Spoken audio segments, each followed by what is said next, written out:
to that. I can speak to that. And I don't mean to sound like the voice of doom and gloom, but the way this has been going, it seems that California gets dumped first by this man, and then the trickle-down effect happens to the rest of the country. And Rick and I have been saying this since day one. And then eventually the rest of the country finally begins to feel it. So our flower marts are completely empty now in Oxnard. Not a single flower to be grown. None. Yeah. So, I'm not going to keep going on and on. It's just, it's nuts. And I don't know if I see an end in sight. I really don't. And it's so hard to decide where to plug a hole first. So, anyway, if that's where it's at here. Yeah. No, it's, believe me, I totally, I lived there for 40 years, so I understand what's going on. And, yeah, it is. It's confrontation central there. Talk about fear mongering, right? It's just. I mean, I have a friend, very very well established guy. He was born in India, lives in LA, and he's afraid. He's afraid because his passport says born in India, even though he came when he was 7. Do you know? Yeah. It's just, I don't know. Oh my God, I'm so sorry, Sue. Yeah. Well, here's the thing. Okay, even though he has a passport and was here, since he was 7, like I said, I have a friend right now who's here legally from Tehran, or he was legal, and has been hired by the county of LA for 2 separate positions, and they're dragging their heels, and then they give him a start date, and he's afraid to show up because he doesn't know if he's going to get deported or hired. Wow. Yeah. Wow. So this is the way, and I don't mean to sound, excited and overboard, but this is literally the way we're living here.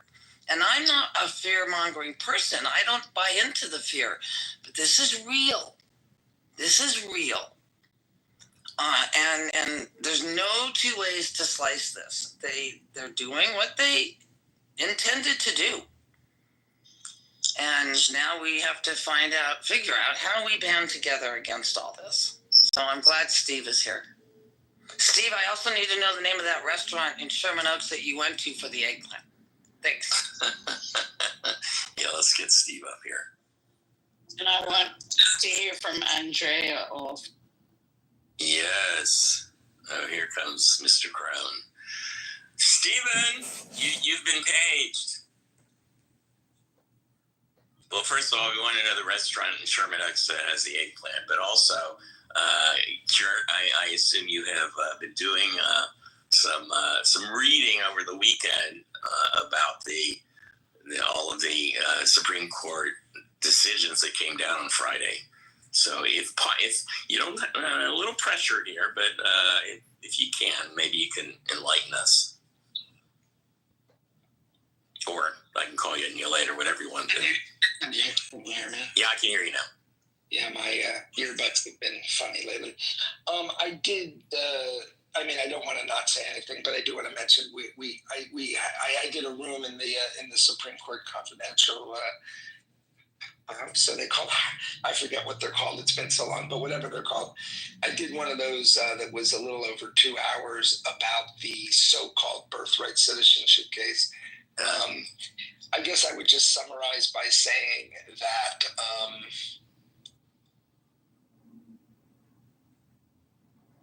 what he has done is. Oh, you're going in and out. Let me get rid of my earbuds. Come back to me in a minute. Okay. All right. Andrea, you home?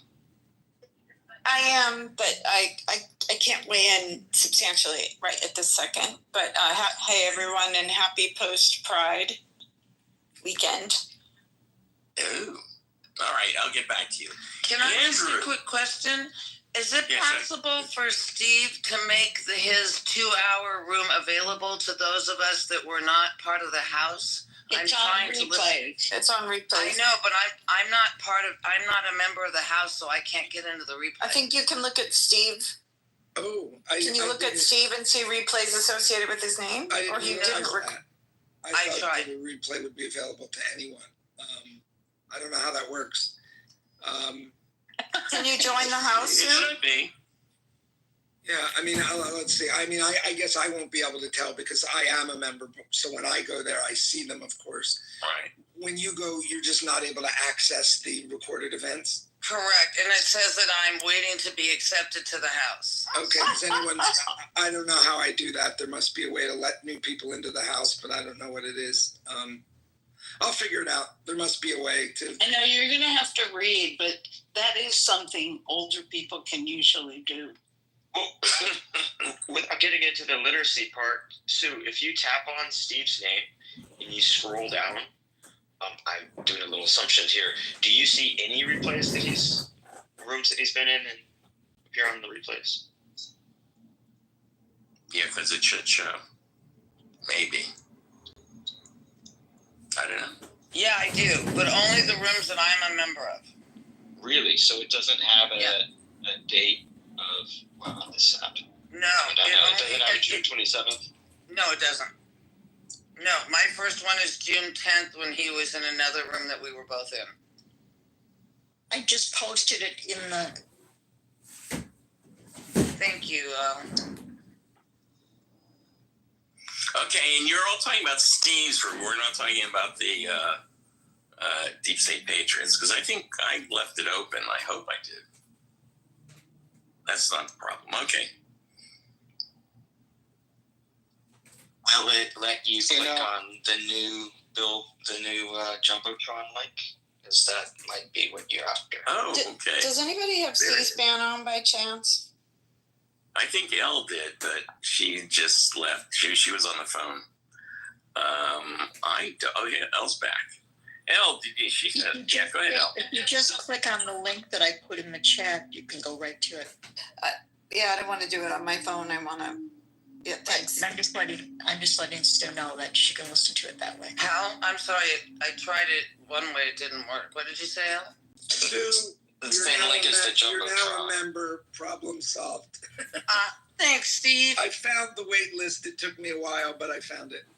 I I appreciate knew you. you Thanks. could do it. All right, Steve, are you ready now? Oh, yeah, sure. So yeah, the case I focused most on was the case involving birthright citizenship. I guess I mean I feel silly saying that in this room because I feel like there's a fairly high level of political literacy, but the court did not eliminate birthright citizenship, right? It technically didn't reach the merits of the underlying executive order which purports to eliminate birthright citizenship. It did not do that, notwithstanding about 4 clubhouse rooms talking about the end of birthright citizenship. And I don't mean to trivialize that what he's doing, but that's not what the case was about.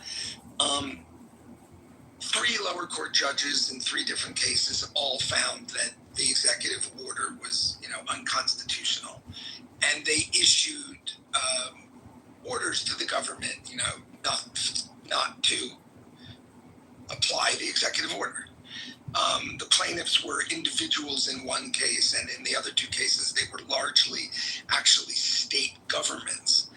And one of the things the state governments were saying is, look, we really do need a nationwide injunction because people come to our state from other states, people are moving all over the country, and there's all sorts of things we do in this state based on U.S. citizenships in terms of state benefits and all sorts of things.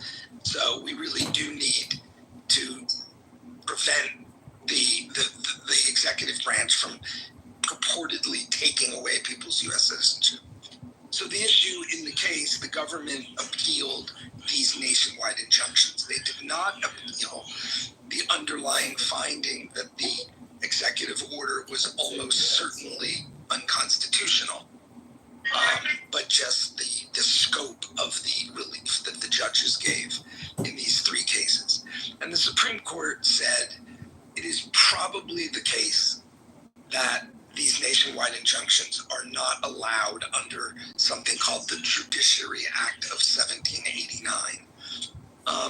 But their logic, and this is the last thing I'll say, because again, we have a 2-hour room. I'm not going to be able to summarize everything here, but logic really applies to the court, the Supreme Court itself. So this isn't the court saying, oh, we don't want lowly district courts issuing nationwide injunctions.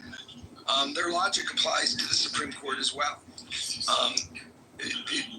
Essentially, what the majority opinion written by Justice Coney Barrett says is, we can tell the executive branch that they're acting unconstitutionally or contrary to some statute. We expect them to follow the law, but our ability to award relief may be limited to the people in front of us. So if 40 people sue and say they're trying to take away my birthright citizenship, we can say, no, government, you can't do that. That's unconstitutional. But now if they turn around the next day and go after a 41st person, the logic of the Supreme Court opinion is that 41st person would now need to go to court and say, oh, but what about the 42nd person, etc. It really is a strange and ridiculous ruling which essentially limits a court's ability to tell the executive branch what you're doing is unconstitutional. Just stop doing it. We don't need